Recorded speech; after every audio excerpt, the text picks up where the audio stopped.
What's up, YouTube? What's up, everybody? This is my sixth video. It is a blizzard out.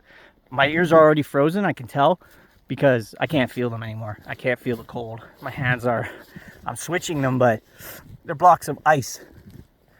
And I start the video and I get into it, and I'm talking. And honestly, the video is supposed to be like a little story and how Lou versus Wallstreet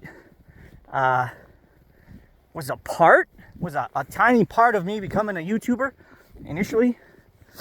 And then I start talking about his crypto videos and his AMC, and it becomes a Debbie Downer, as it probably was for 99% of his followers, right? And it's like, I've said what I've said in my own Discord. The people that follow me, they know what's up, and they know, the ones that are in my Discord or watch me, that still watched his videos, they knew, look at Lou from an entertainment perspective. And I know he did a lot of cool things along the way, like meet up with people in New York, and just his late night talks. 100% honesty, guys.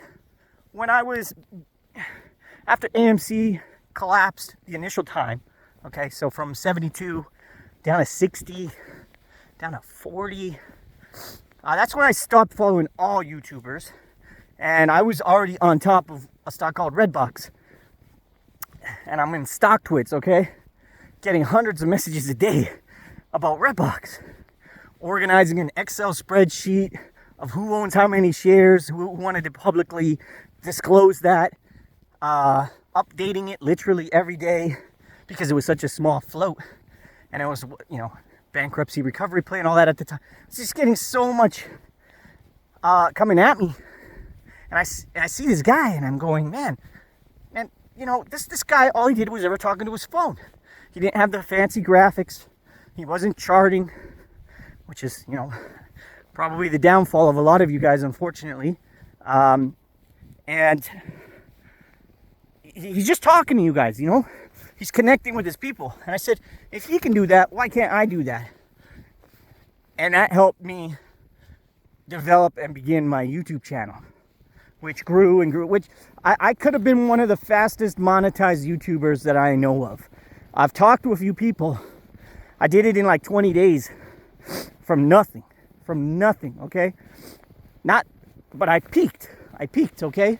Because what I was talking about wasn't, after Redbox and such, if you're not talking about what the algorithms on YouTube want you to talk about, you kind of fall by the wayside a little. And that's okay. I have my crew, my family here, the free fam, and we push forward with actually challenging the stock market, challenging ourselves to be better, and play both sides, right? We had a member last year become a millionaire playing the bank collapse. We've had a lot of people make a lot of money on the way up too, with stocks like SMCI, Nvidia, Coinbase, you name it. Playing companies down like Norfolk Southern after the Ohio incident. A lot of things, right? Playing both sides.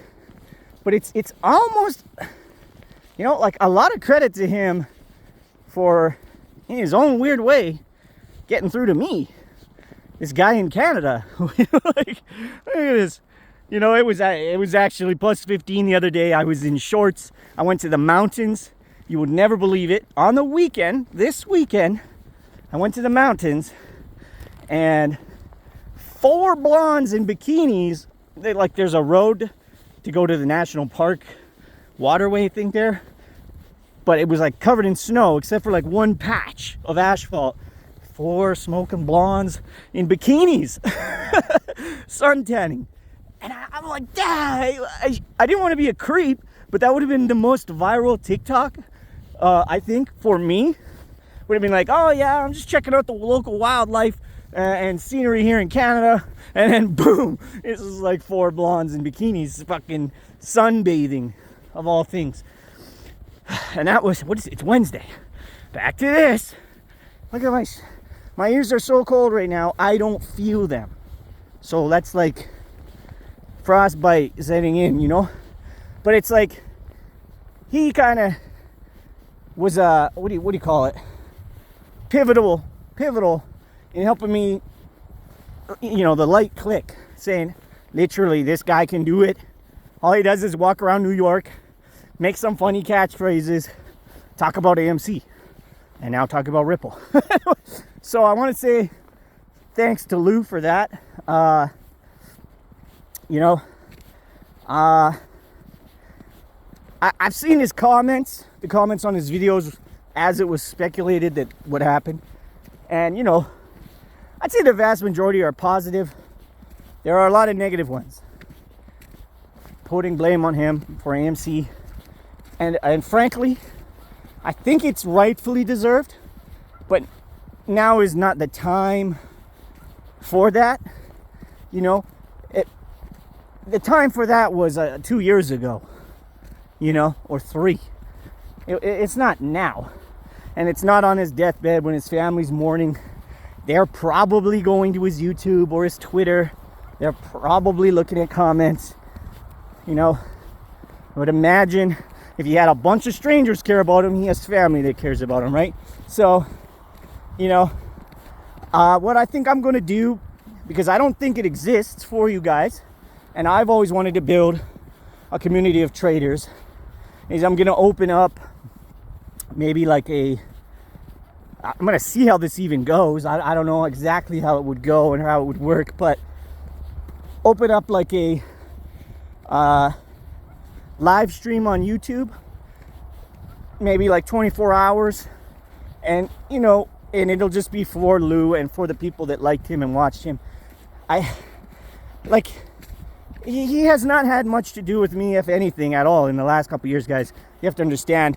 But there are people in my Discord that have followed him or expressed a sadness about it, and I want to give those people a place to speak, because I know Lou's lives, that was a place to speak for a lot of you guys. A lot of you guys to just literally come together, talk about crap, even like not even stock related. Probably I would say 90% of the time, just talk about things, because we live in an ultra disconnected world. It really is sad.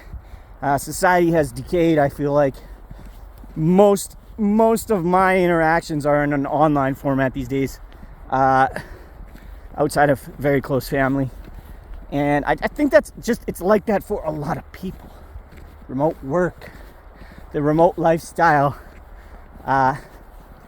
Just after the last 4 years, 5 years now almost, what we all went through, and what was forced on us, and what it did to society, and how it changed people, and how it changed just the way we are, killed a lot of my social circles personally. Now, they were already going anyways, because I'm pushing 40, right? Guys, I don't know about you, but as we get older, it's very solitary lifestyle. And I have some friends on from work and things like that, and I see their social media and stuff, and it's the same thing for those guys. And it's just, you know, it's a sad place to be sometimes, all alone. And that's just what I want to do with this live. It's not really for me.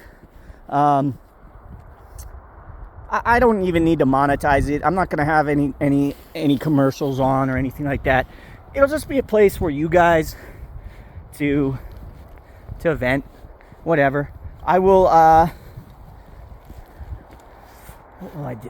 What can I like, it's like I'm thinking like, well, maybe I could play his videos in the background, or I could just leave some stock talk on, or play movies on, just something for the background. But I think I might just, you know, it'll just be like a picture of him or something. And yeah, like, you know, it's that I do want to say in closing, I hope to be as strong as that guy when I'm going out, because his last video where he's in the hospital and he's like, man, if you think you're having a bad day, you're not. And I look like a fucking smurf. And Smurfs is probably way before many people's times, but I grew up with some Smurfs, and you know, he was in high spirits. I almost feel like he knew, guys. I think he knew, and he was at peace. That's all I could say. That video to me is a person who's accepted it and is at peace. So I think everybody, if that has made it this far, that's all you should really know, is that individual, he went in peace, and he will remain that way, free.